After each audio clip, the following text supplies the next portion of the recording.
नमस्कार, सुदर्शन न्यूज देख रहे हैं आप। मैं आपके साथ आशीष प्रमोद गोस्वामी। समय है जवाब तो चाहिए का। देखिए, असम से उठी एक एफआईआर और उसके बाद दिल्ली पहुंची असम पुलिस। जी हां, जिस नेता को तलाशा जा रहा था वो अपने घर से लापता हो गया। हम बात कर रहे हैं पवन खेड़ा की। यह खबर सुबह से सुर्खियां बटोर रही है। एफआईआर दर्ज होते ही असम पुलिस उनके दिल्ली स्थित आवास पर पहुंची, लेकिन कल तक बड़ी बड़ी बातें और दावे करने वाले पवन खेड़ा 9-2-11 हो गए थे। पुलिस पहुंची, दरवाजा खुला, छापा पड़ा, लेकिन पवन खेड़ा गायब थे। अब कहानी में आता एक ट्विस्ट।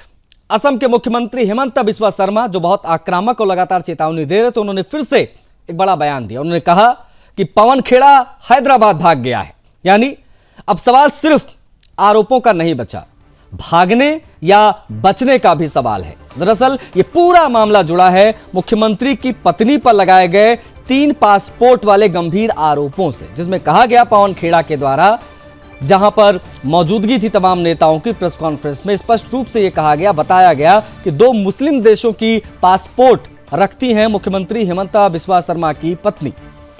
अब इसको लेकर पवन खेड़ा ने प्रेस कॉन्फ्रेंस की थी, आरोप लगाए थे। उसके बाद मामला सीधे एफआईआर तक पहुंचा। उनकी पत्नी बहुत नाराज हो गई। मुख्यमंत्री को उन्होंने कहा कि मैं एफआईआर दर्ज कराऊंगी, और सीएम हिमंत बिस्वा शर्मा का भी कड़ा बयान आया। उन्होंने सख्त लहजे में कहा कि अब बाकी जिंदगी पवन खेड़ा की जेल में कटेगी, पवन खेड़ा का मैं पेड़ा बना दूंगा। इस प्रकार के शब्दों का इस्तेमाल भी उन्होंने किया और लगातार किया। और इसके कुछ ही घंटों के अंदर क्या होता है, असम पुलिस दिल्ली पुलिस को साथ में लेकर दिल्ली स्थित पवन खेड़ा के आवास पर पहुंच गई। लेकिन खेड़ा दिल्ली छोड़कर कांग्रेस शासित राज्य तेलंगाना की राजधानी भाग्यनगर यानी हैदराबाद में जाकर छिप गए। अब आते हैं जवाब तो चाहिए के सवालों पर, और इन सवालों का आज हम आधार बनाएंगे। सवाल बहुत सीधा है, बहुत स्पष्ट है। पहला कि अगर कांग्रेस के दावों में दम था तो खेड़ा भागे क्यों? क्या आरोप लगाने वाले अब खुद सवालों के घेरे में हैं? पहले आरोप फिर पलटवार, यह नया सियासी मॉडल है क्या? यह भी आज हम समझेंगे। ये सच की तलाश है या सियासी बदले का खेल? आज इसको भी आधार बनाएंगे, इसकी भी होगी बात। देखिए, सीएम की पत्नी के ऊपर 3 पासपोर्ट रखने के आरोप लगाकर कांग्रेस ने खुद ही सेल्फ गोल कर लिया, ऐसा दिख रहा है, ऐसा प्रतीत हो रहा है। क्योंकि अगर ऐसा नहीं होता, खेड़ा को भागना नहीं पड़ता। सीएम और उनकी पत्नी ने पहले ही कह दिया था कि आरोप फर्जी हैं, सारे पासपोर्ट एआई से बने हैं और ये सब पाकिस्तान से बनकर आए हैं, ये बातें भी कही गई। खैर, एक तरफ कांग्रेस के आरोप, दूसरी तरफ बीजेपी का जवाब, पलटवार, और बीच में ये कानूनी कार्रवाई। आज की बहस में पूछेंगे, क्या पवन खेड़ा सच से बच रहे हैं? क्या यह मामला अब राष्ट्रीय सियासत का एक बड़ा टर्नआउट हो चुका है? क्योंकि सवाल बहुत हैं और जवाब तो चाहिए। बता दें आपको कि कुछ प्रतिक्रियाएं आई हैं, वो प्रतिक्रियाएं आपको पहले दिखा देते हैं। उसके बाद में पैनल में कौन कौन से लोग कनेक्ट हो रहे हैं उनसे भी आपका परिचय कराएंगे और करेंगे बातचीत बेहद संवेदनशील और बड़े विषय पर। पहले आपको फॉरेन मिनिस्टर को पूछना चाहिए था कि नहीं चाहिए था कि ये एलिगेशन हमको मिला है, सार्वजनिक करने का पहले आप थोड़ा हेल्प कीजिए।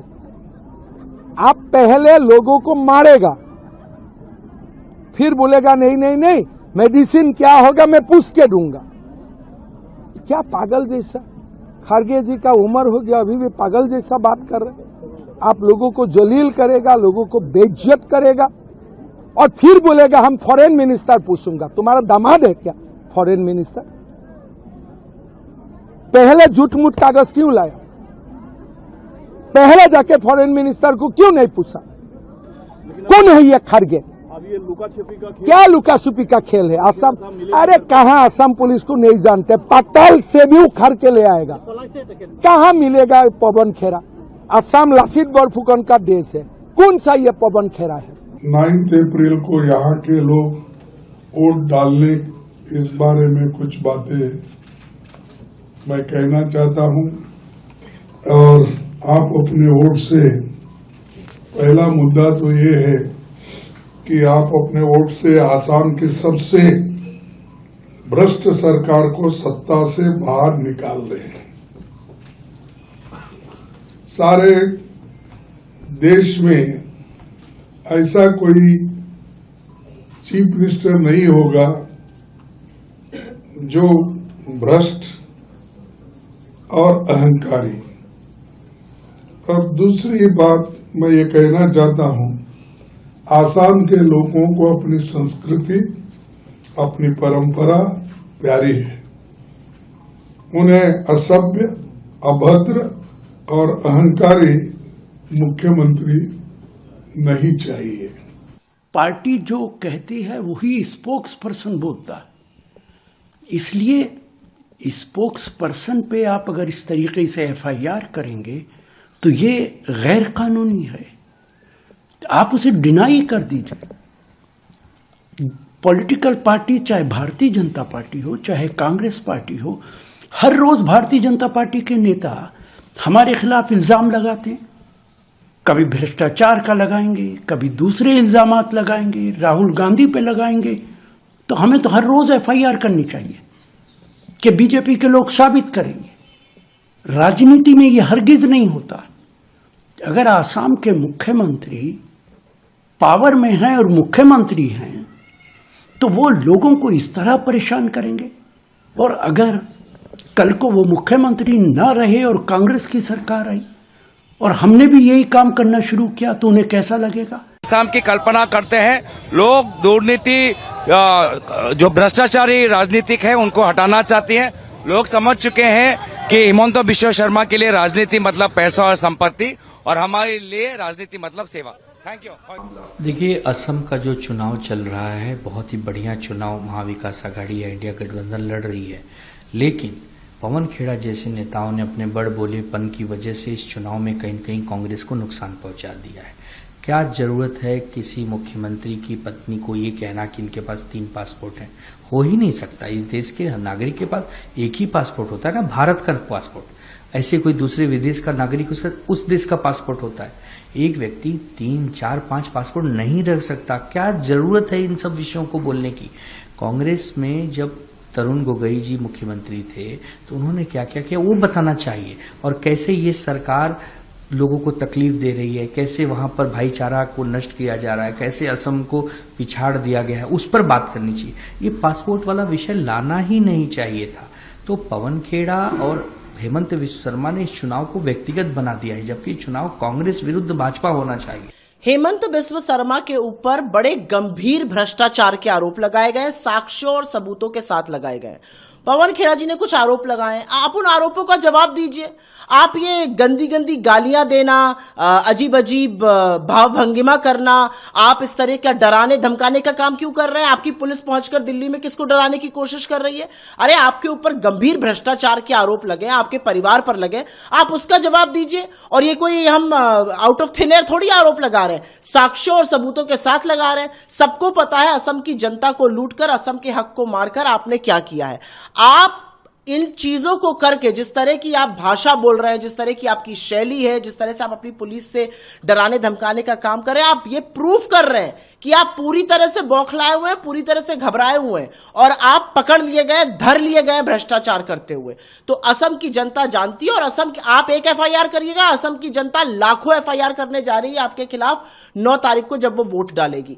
देखिए, पवन खेड़ा जी का जो एक बयान आया था, हमने देखा कल सोशल मीडिया में कि पासपोर्ट वगैरह को लेके शायद वहाँ के मुख्यमंत्री की घर के किसी पर आरोप लगा था। मतलब उन्होंने कुछ एविडेंस दिखाए थे। अब वो कितना सच है कितना झूठ है वो तो हम नहीं जानते, लेकिन हो सकता है कि इसी की वजह से हो, क्योंकि पवन खेड़ा जी कांग्रेस के प्रवक्ता है और उन्होंने कुछ प्रेस कॉन्फ्रेंस किया था, तो हो सकता है उसकी वजह से हो या कोई और वजह होगी, अभी मुझे पता नहीं है। देखिए, अब तो जांच के बाद तो पता चलेगा क्या है। आजकल एआई का जमाना है, अब कोई भी कुछ भी कह सकता है, उसमें सच भी हो सकता है, झूठ भी हो सकता है, लेकिन अब समय आने पर जांच के बाद ही पता चलेगा। तो खेड़ा ने खड़ा किया बखेड़ा, उसके बाद हो गए फरार, पुलिस कर रही है उनकी तलाश। आज हम कर रहे हैं इस बेहद महत्वपूर्ण विषय की बात। पूरा पैनल हमारे साथ कनेक्ट हो गया है, उनसे हम बता देते हैं कौन कौन से लोग हमारे साथ हैं। जयंत गोस्वामी, प्रवक्ता भारतीय जनता पार्टी के, हमारे साथ जुड़ गए हैं। जयंत जी, बहुत स्वागत है आपका। समर जी हैं कांग्रेस पार्टी के नेता, वो हमारे साथ जुड़ गए हैं। समर जी, आपका भी बहुत स्वागत है। अविनाश सिंह राजनीतिक विश्लेषक हैं, उनसे भी हम बात करेंगे, आपका भी बहुत स्वागत है अविनाश जी। और साथ साथ में आपको बता दें द्विवेदी जी जुड़ गए हैं, डीजीपी हैं रिटायर्ड, उनसे भी हम बात करेंगे। सर, आपका भी बहुत स्वागत है। अब बिना किसी देरी के मैं चर्चा की शुरुआत करूंगा। पहले प्रतिक्रिया में कांग्रेस पार्टी इसे लेना चाहूंगा समर से। समर, अगर आरोप इतने सही थे, दावों में इतना दम था, तो पवन खेड़ा को फरार क्यों होना पड़ा? आगे आकर जवाब आप लोग क्यों नहीं दे रहे उन आरोपों पर? अपनी बातों पर अड़े क्यों नहीं है? भागना क्यों पड़ रहा है? ये तमाम सवाल अब खड़े हो रहे हैं पवन खेड़ा के फरारी के बाद। समर जी, नमस्कार। नमस्कार।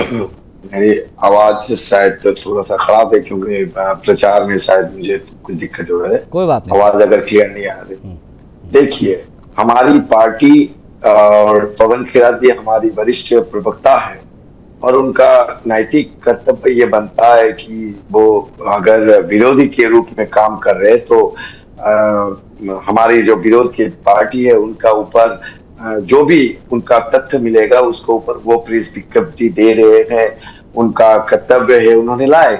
आपका आरोप लाना कोई ऐसा अपराध नहीं है, आरोप कोई भी ला सकता है और उसको आरोप को सिद्ध करना उनका काम जो वो नहीं है, वो आरोप सच नहीं है आरोप, ये इसका जो क्लियरिफिकेशन देना ये मुख्यमंत्री जी का नैतिक दायित्व है। आप कानूनी जंग लड़ रहे, अच्छी बात है, आप आके मीडिया के सामने इतना तो बता दीजिए कि आपका ये सारे झूठ है, ऐसे पासपोर्ट नहीं है, रिनी भुइयां जी का अमेरिका में कोई कंपनी नहीं है। अरे अमेरिका तो हमारी देश के प्रधानमंत्री जी का दोस्त का अमेरिका है, डोनाल्ड ट्रम्प जी का एक फोन लगा देंगे तो उनका क्लीन चिट आ जाएगा, इससे कौन सी बड़ी बात है। और बात रह गई अगर पासपोर्ट की बात है तो हमारी हेमंत बिश्व शर्मा जी का ही पार्टी का गृह मंत्री है। अब बस मैं ये समझना चाह रहा हूँ समर साहब कि मेरा बात खत्म नहीं हुआ, प्लीज मेरा बात खत्म जल्दी से सर समाप्त कीजिए। हाँ नहीं, हाँ ओके, आप ऑलरेडी दिन में इलेक्शन हो रहा है, आप ऑलरेडी इतना भाषण दे रहे होंगे, यहाँ थोड़ा कम बोले तो बेहतर है। मेरा बात सुनना पड़ेगा। अगर गृह मंत्री जी एक क्लीन चिट दे दे कि नहीं ऐसा कोई पासपोर्ट नहीं है, ऐसे तथ्य आपको उजागर करना है, ना कि आसाम को पुलिस को लाके दिल्ली में पवन खेड़ा। ठीक है, हमें मिल गया, ओपनिंग रिमार्क आ गया है, नहीं भाग रहे, हो गया सर, समझ गया आपका ओपनिंग रिमार्क आ गया सर। एक बार बाकी पैनलिस्ट जो आपके साथ हैं, एक बार उनकी ओपनिंग रिमार्क हो जाए सर, एक जो बाकी पैनलिस्ट आपके साथ हैं। हाँ प्लीज बने रहिएगा। बीजेपी के स्पोक्स पर्सन भी हमारे साथ है, जयंत गोस्वामी जी।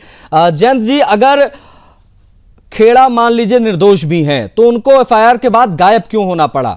ये सवाल क्या गलत है? ये नहीं पूछा जाना चाहिए, क्योंकि ये सवाल जब पूछ रहे हैं तो जो कल तक बहुत आक्रामक थी कांग्रेस पार्टी आज बहुत डिफेंसिव नजर आ रही है। उनका कहना है कि एक राष्ट्रीय प्रवक्ता, एक पार्टी का नेता पार्टी के कहने पर ही बयान देता है, इस प्रकार की लीपापोती अब क्यों करनी पड़ रही है?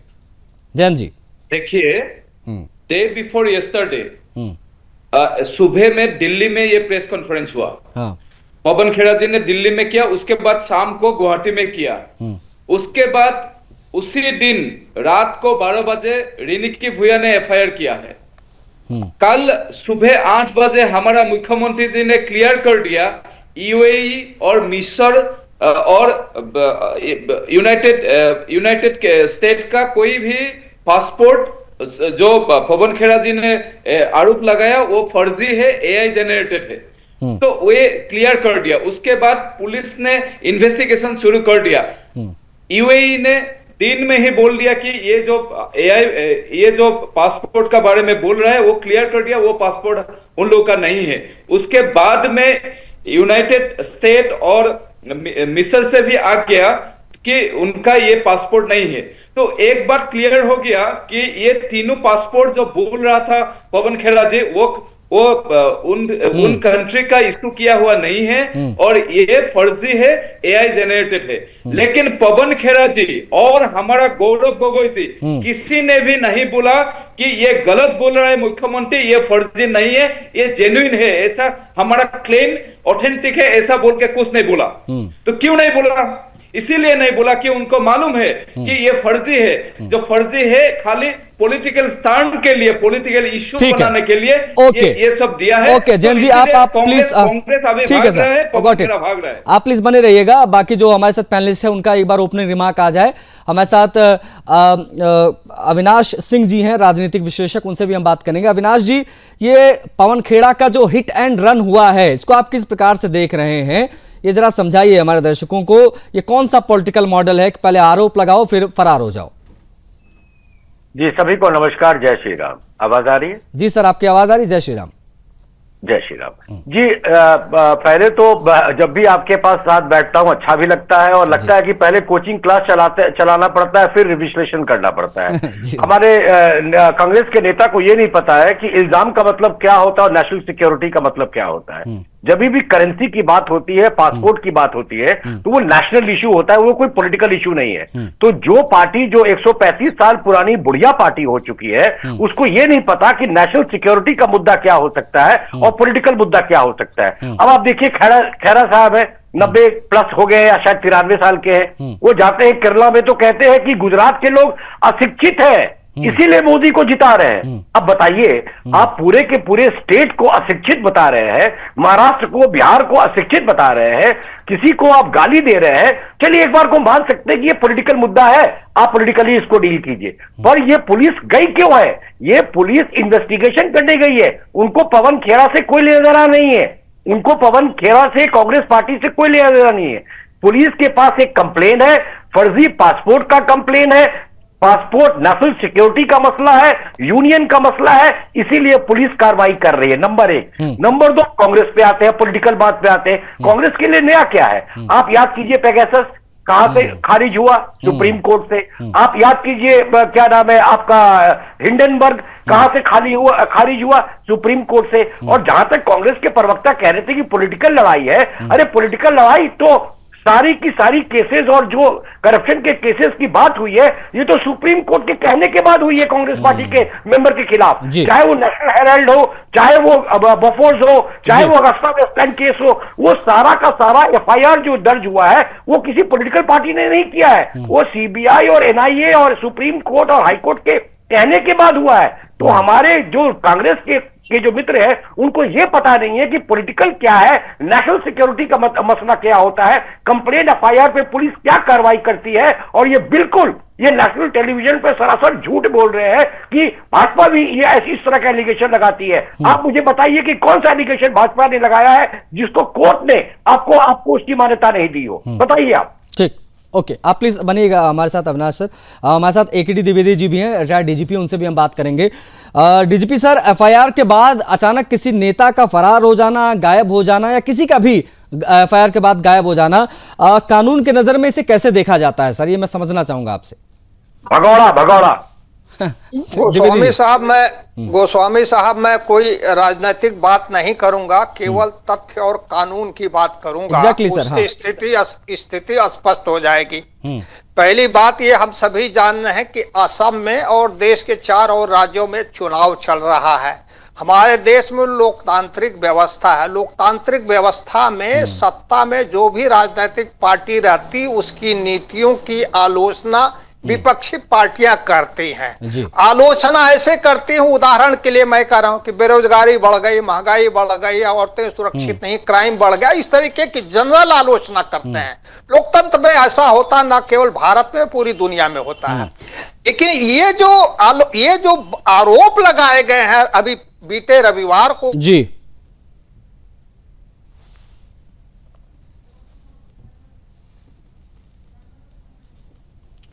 द्विवेदी जी की आवाज़ एकदम से चली गई है, कुछ नेटवर्क एरर है, उनसे हम बातचीत करेंगे।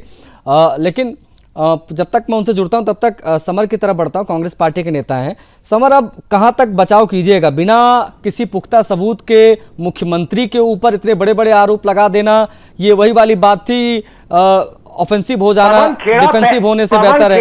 हाँ, एक मिनट, पवन खेड़ा पहले भी माफी मांग चुके हैं सुप्रीम कोर्ट में, जब उन्होंने एयरपोर्ट पे प्रधानमंत्री के लिए मोदी तेरी कब्र खुदेगी का जब उन्होंने डायलॉग दिया था, उसके बाद रो के माफी मांगा था। ये इनकी हैसियत है कांग्रेस की, अब भगोड़ा बने घूम रहे हैं। ओके समर जी, अब जवाब दे दीजिए सर, क्या ये जो भी आरोप लगाए गए वो कांग्रेस पार्टी की सोची समझी रणनीति के तहत लगाए गए थे क्या? अगर लगाए गए थे तो कांग्रेस पार्टी को आगे आना चाहिए और अपनी बातों पर अड़े रहना चाहिए कि आई वाज राइट, हम बहुत सही थे और हम अभी भी उस पर कायम है। ये सारे जो पासपोर्ट है वो है उनके, किन तथ्यों के आधार पर ये आरोप लगाए गए थे? देखिए, अविनाश सिंह जी ने मुझे कुछ बुजुर्ग है, मुझसे बहुत बड़े हैं, मैं उनका बहुत रिस्पेक्ट करता हूँ। उन्होंने मुझे बहुत कुछ सिखा दिया कि मुझे राहुल गांधी क्यों तुम काम करते हैं, राहुल गांधी को बताइए। सुनिए, पहले तो आप राजनीतिक विश्लेषण है, राहुल गांधी को बताइए, वो प्रधानमंत्री के लिए क्यों काम करते हैं। आप तुम्हारी औकात दिख गई, अब तुम्हारी 2 मिनट में औकात दिख गई, तुम्हारी 2 मिनट में औकात दिख गई। राजनीतिक विश्लेषण आप हो नहीं सकते, तुम्हारी 2 मिनट में औकात दिख गई, अब तुम भागोगे, अब तुम भागोगे, अब तुम आपका आपका मुख्यमंत्री जिस तरह बात करता है बुजुर्ग, आप उसी तरह बात कर रहे, आप उसी तरह बात करें। तेल दूंगा, ये कौन सी मुख्यमंत्री का बात है? मुख्यमंत्री कैसे बात करे? वो उनका स्थिति, उनका जो दिमागी हालत खराब हो चुका है। अविनाश जी एक बार सुन लीजिए, एक बार समर को सुन लीजिए पहले पूरा। मुख्यमंत्री ऐसे बात नहीं करते। ठीक है समर जी, आप मुद्दे पे रहते हुए अपनी बात रखिए। व्यक्तिगत मत होइए, व्यक्तिगत मत होइए, आपको ज्यादा इज्जत देने की जरूरत नहीं है। आप अपने पार्टी का पक्ष रखिए, आपको मुझे ज्यादा इज्जत देने की जरूरत नहीं है कि मैं बुजुर्ग हूँ कि मैं जवान हूँ। आपकी जवानी मुझे दिख रही है, आपकी ढलती जवानी मुझे दिख रही है। आप खुद को अपना परिचय दीजिए। आपकी ढलती जवानी मुझे दिख रही है। आपका बीजेपी के प्रवक्ता है बीजेपी का। आपकी ढलती जवानी मुझे दिख रही है।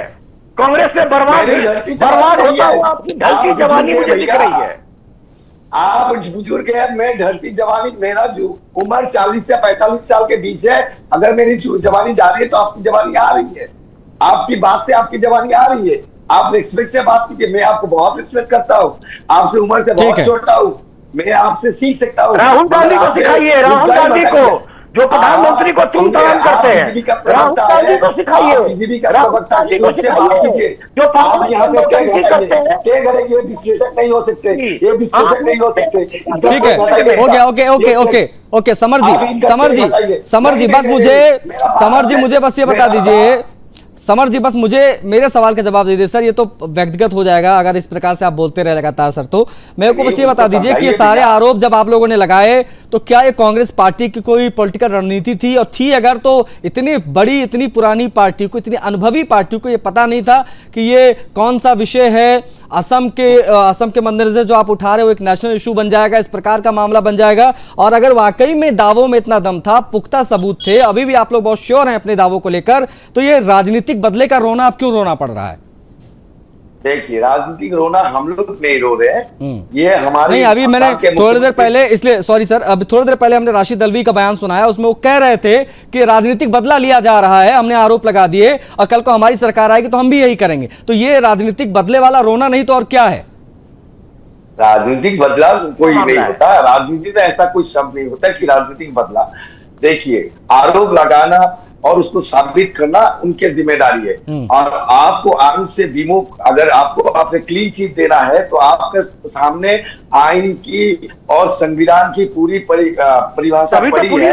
आप कानून में जाइए, आप कहीं पे भी जाइए, आप कहीं भी जाइए, आपका होम मिनिस्टर है, होम मिनिस्टर से आप क्लियर हो जाइए कि हमारे विदेश से ऐसा कोई 3-4 पासपोर्ट का नीति नहीं है और उनका नाम में नहीं है, क्लीन चिट देते होम मिनिस्टर, इसमें कौन सी बड़ी बात है? होम मिनिस्टर है बीजेपी के, हमारे अमित शाह जी है, होम मिनिस्टर चल रहा है। ठीक है, अभी आउट ऑफ ट्रैक जा रहे हैं अभी। ठीक है, ओके। जयंत गोस्वामी जी, अब जरा ये बताइए कि ये आरोप बहुत लग रहे हैं, ठीक है, आप लोगों ने अपनी बातों पर आप कायम रहे कि हाँ भाई ठीक है, गलत आरोप लगा, एफआईआर दर्ज कराई, कानूनी कार्रवाई हो रही है, वो अलग चीज है। लेकिन जो भाव भंगिमा है मुख्यमंत्री की, जो शब्दों का इस्तेमाल वो कर रहे हैं, पवन खेड़ा को पेड़ा बना दूंगा और ना जाने क्या क्या शब्द उन्होंने इस्तेमाल किए जिसको मैं ऑन एयर टेलीविजन पर बोल भी नहीं सकता हूं। क्या आपको लगता है ये सारी चीजें ठीक हैं जो उस तरफ से बोली जा रही है? फ्रस्ट्रेशन नहीं है क्या? किस प्रकार से इसे देखा जाए? मुख्यमंत्री के इस प्रकार की शब्दावली की बड़ी चर्चा हो रही है और लोग इसको लेकर भी आरोप लगा रहे हैं कि इस प्रकार की भाषा एक मुख्यमंत्री को नहीं बोलना चाहिए। नहीं, देखिए ऐसा है कि मुख्यमंत्री जी ने क्लियर कर दिया है और एक पॉलिटिकल एजेंडा के तरफ कांग्रेस ने कोई क्लियरेशन नहीं दिया है, गौरव गोगोई ने कोई क्लेरिफिकेशन नहीं दिया है। गौरव गोगोई को चुनौती दिया है मुख्यमंत्री जी ने कि आप आओ बरडुआ में, श्रीमंत शंकरदेव जी का जो जन्म स्थान है बरडुआ में आप आओ, हमारा जो श्रीमन भगवत जो है उसमें शपथ, गीता में शपथ खा के बोलो कि जो आपने आरोप लगाया वो आरोप सही है क्या नहीं, हम भी बोलेंगे वो आरोप गलत है बोल के हम भी शपथ लेंगे। तो उसका ऊपर में गौरव जी ने बताया कि वो नहीं आएंगे बरडुआ। तो क्लियरली एक बात हो गया कि उनका जो खाली पॉलिटिकल वेंडटा है वो तो क्लियर हो गया। अभी परसों से जब कांग्रेस का पूरा यहाँ का जो कांग्रेस कार्यकर्ता है पूरा फ्रस्ट्रेशन में चला गया। जब हमारा मुख्यमंत्री जी ने क्लियर कर दिया कि ये फर्जी है, फर्जी डॉक्यूमेंट है, उसके बाद कांग्रेस का जो सोशल IT सेल है, कांग्रेस का जो कार्यकर्ता है, वो सब फ्रस्ट्रेशन में चला गया। आप गौरव गोगोई जी का जितना सभा है उसमें जमावट कमती हो गया। राहुल गांधी जी ने तो अपना सभा कैंसिल कर दिया। तो ये कांग्रेस के लिए ये पूरा ये विपरीत स्थिति में आ गया। एक बात तो 9 तारीख में इसका फैसला हमारा आसाम का लोग करेगा। आसाम का लोग हमेशा साहसी है।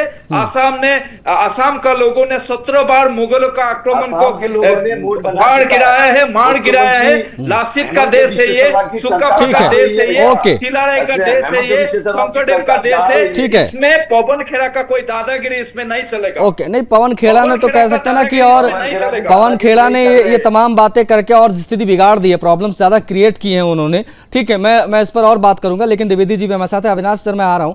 द्विवेदी जी आप जरा हमारे दर्शकों को समझाइए सर कि कानून क्या कहता है कि अगर आरोपी एक राज्य से किसी दूसरे राज्य में चला जाए तब कानूनी कार्रवाई की सीमा क्या होती है और किस प्रकार से इसे उसके बाद देखा जाता है, ये मैं आपसे समझना चाहूंगा सर। अब यहां से आगे क्या? ये क्रिमिनल केस में कोई सीमा वाला बंधन नहीं है। भारत का कोई नागरिक अगर अपराध किया या विदेशी नागरिक भी भारत में अपराध किया है तो जहां के राज्य में अपराध किया है वहां की पुलिस या जहां FIR हुई है वहां की पुलिस पूरे भारत में या दुनिया में उस अपराधी को खोज सकते हैं। ठीक है द्विवेदी जी, मैं आपको सर रोक इसलिए रहा हूं, एकदम से रोकना पड़ रहा है कि मुझे एक ब्रेक के लिए जाना पड़ रहा है। ब्रेक से जब लौट कर आएंगे सर तो आपको अवसर दूंगा, अपनी बात पूरी कर लीजिएगा। लेकिन ये जो विषय है वो बेहद महत्वपूर्ण है। कांग्रेस पार्टी सेल्फ गोल कर ली है क्या? इस प्रकार की बातें हो रही हैं इन आरोपों को लगाकर। पवन खेड़ा को लेकर चर्चा हो रही है। उन्होंने जो प्रेस कॉन्फ्रेंस किया, प्रेस कॉन्फ्रेंस में उन्होंने 3 पासपोर्ट दिखाए और उस पासपोर्ट को लेकर जो तमाम दावे किए गए उन दावों को लेकर मुख्यमंत्री ने खुद चेतावनी दी कि पवन खेड़ा का पेड़ा बना दूंगा, उनके ऊपर एक्शन होगा, उनको जिंदगी जो है वो अब असम के जेल में बीतेगी। इन तमाम प्रकार की बातों को आधार बनाकर आज हम चर्चा कर रहे हैं। लेकिन द्विवेदी जी से मेरी बात, मैंने उनको इंटरप्ट कर दिया था सर को ब्रेक पर जाने से पहले। सर मैं चाहूंगा एक बार अपनी बात पूरी कर लीजिए आप द्विवेदी जी। हाँ, मैं यही कह रहा था कि लोकतंत्र में जनरल आरोप विपक्षी पार्टियां और सत्ता पक्ष एक दूसरे पर लगाते रहते हैं जी। लेकिन व्यक्तिगत आरोप तभी लगा सकते हैं जब उसके सबूत हो, पक्के सबूत हो। बिल्कुल हर व्यक्ति को मुझे भी, आपको भी, सभी को संविधान के आर्टिकल 21 अनुच्छेद 21 के अंतर्गत व्यक्तिगत सम्मान की सुरक्षा का अधिकार है। ये जो आरोप लगाए गए हैं भाजपा पर नहीं लगाए गए हैं, माननीय मुख्यमंत्री जी के पत्नी पर आरोप लगाए गए हैं और व्यक्तिगत हैं और बड़े गंभीर हैं। इन आरोपों का परिणाम ये होगा, मान लीजिए, मैं कह रहा हूं, मान लीजिए अगर ये आरोप ये सिद्ध कर लेते हैं, अगर सिद्ध कर लेंगे तो माननीय मुख्यमंत्री जी की पत्नी की भारत की नागरिकता निरस्त हो जाएगी तुरंत, क्योंकि भारत के कानून के हिसाब से एक व्यक्ति को, भारतीय नागरिक को एक ही पासपोर्ट रखने का अधिकार हो, दूसरे देश का पासपोर्ट नहीं रख सकता। दूसरी बात, माननीय मुख्यमंत्री जी अगले चुनाव, जो परसों चुनाव, उसमें जीत भी जाते हैं और कांग्रेस के आरोप अगर सत्य निकलते हैं, बाद में जांच में सही पाए जाते हैं, तो माननीय मुख्यमंत्री जी की विधानसभा की सदस्यता भी इस पर चली जाएगी। ये मामूली आरोप नहीं है, हल्के नहीं है, बड़े गंभीर हैं, व्यक्तिगत है। और मुख्यमंत्री जी ने या उनकी पत्नी ने जो FIR कराई है वो उनको कानूनी अधिकार है, उसमें मुख्यमंत्री का कोई हस्तक्षेप नहीं। उन्होंने, उनकी पत्नी ने कानूनी अधिकार का प्रयोग करते हुए FIR कराया, पुलिस इन्वेस्टिगेशन कर रही है।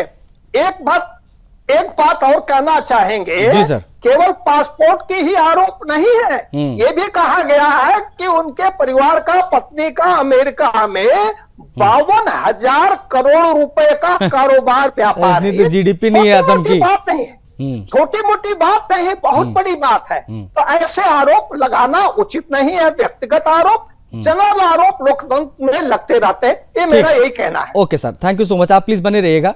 हमारे साथ जो है अविनाश सर है, उनसे भी हम लगातार बात कर रहे हैं। आप लगातार सर हैंड रेज कर रहे हैं, मैं इसी में एक सवाल भी ऐड कर दूं।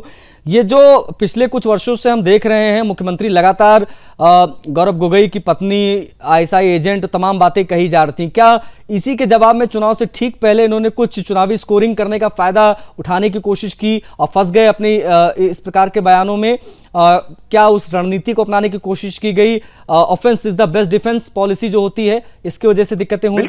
अविनाश सर। बिल्कुल निस्संदेह ये कोशिश की गई, बट ये बहुत फुहर कोशिश रही। आप झूठ के आधार पे महल नहीं बना सकते। मैं आपके दर्शकों को फिर से याद दिलाऊंगा और बहुत सम्मान पूर्वक मैं अपने डीजीपी साहब से कहना चाहूंगा कि एक बार जनरल आरोप में ही राहुल गांधी की सदस्यता चली गई थी। आपको याद होगा, डीजीपी साहब और आपके दर्शकों को याद कराऊंगा, उन्होंने कह दिया था सारे मोदी चोर होते हैं, सारे मोदी चोर ही क्यों होते हैं? तो जितने भी मोदी कम्युनिटी के लोग थे उन्होंने केस करा था सर, और उनकी सदस्यता चली गई थी। वो 3 जगह से केस हारे थे।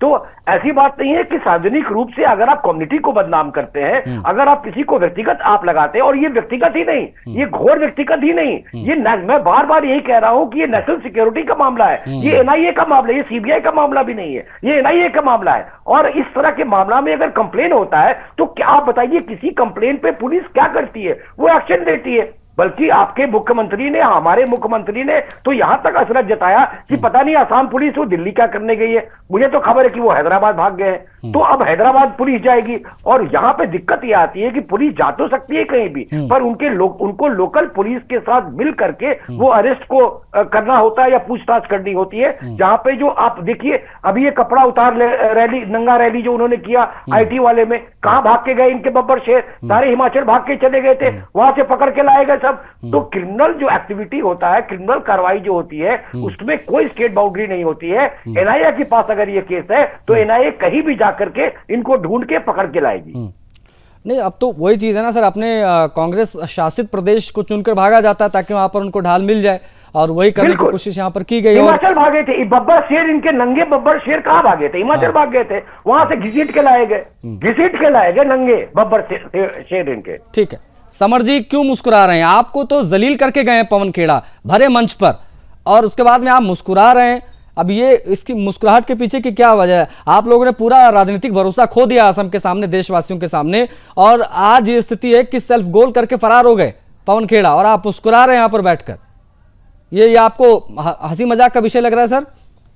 नहीं, अविनाश जी का वो आप फ्लैग हटा नहीं रहे, वो राजनीतिक विश्लेषक ज्यादा कम और बीजेपी का समर्थन। भाई मेरा आसाम में वोट नहीं, मैं बिहार में वोट देता हूँ।